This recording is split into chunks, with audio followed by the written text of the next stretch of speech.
But today I heard, oh, well, we weren't invited. Well, you've been there for 3 years. You should have ended it 3 years. You should have never started it. You could have made a deal.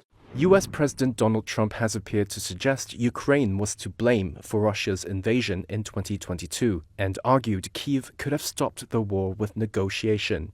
He made those remarks Tuesday in Mar-a-Lago, the same day of US-Russian talks in Saudi Arabia to end the war in Ukraine, talks where Ukraine was not present. You know why I want? Because I don't want all these people killed anymore.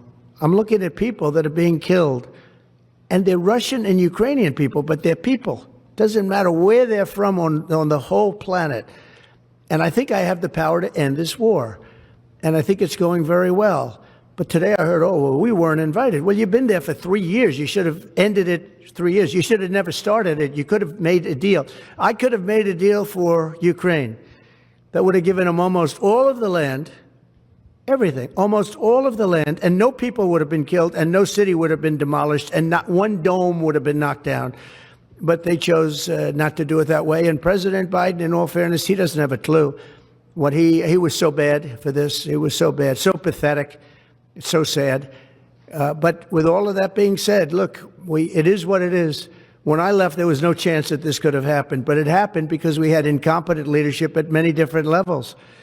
But when you see what's taken place in Ukraine with millions of people killed, including the soldiers, millions of people killed, a big percentage of their cities knocked down to the ground. I don't know how anybody even lives there. You know, when they say they took a poll and Zelensky's at 4%, who's living there? You know, I mean, it's hard to believe that people live there. Their cities are being knocked down.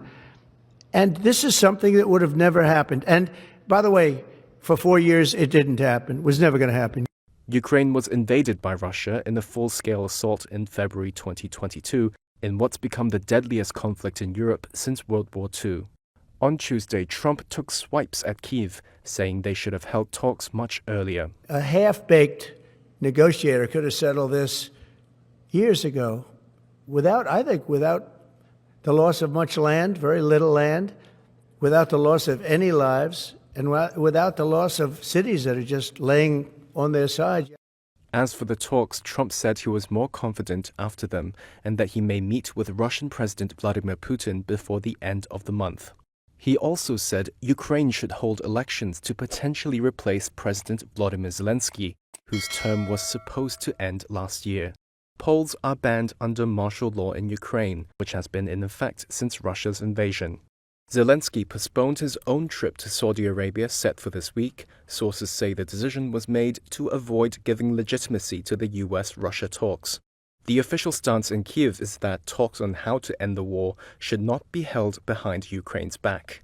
The Tuesday meeting in Saudi Arabia saw Russia harden its demands, saying NATO should abandon its 2008 promise to grant Ukraine membership at a future unspecified date. Moscow also said it would not accept any NATO troop presence in Ukraine.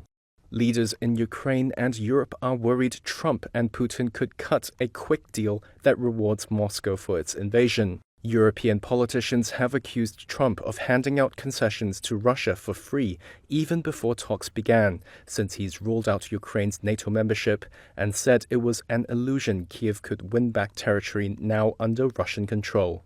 Secretary of State Marco Rubio said on Tuesday the European Union needed to be involved in peace talks at some point, and any solution must be acceptable to all parties.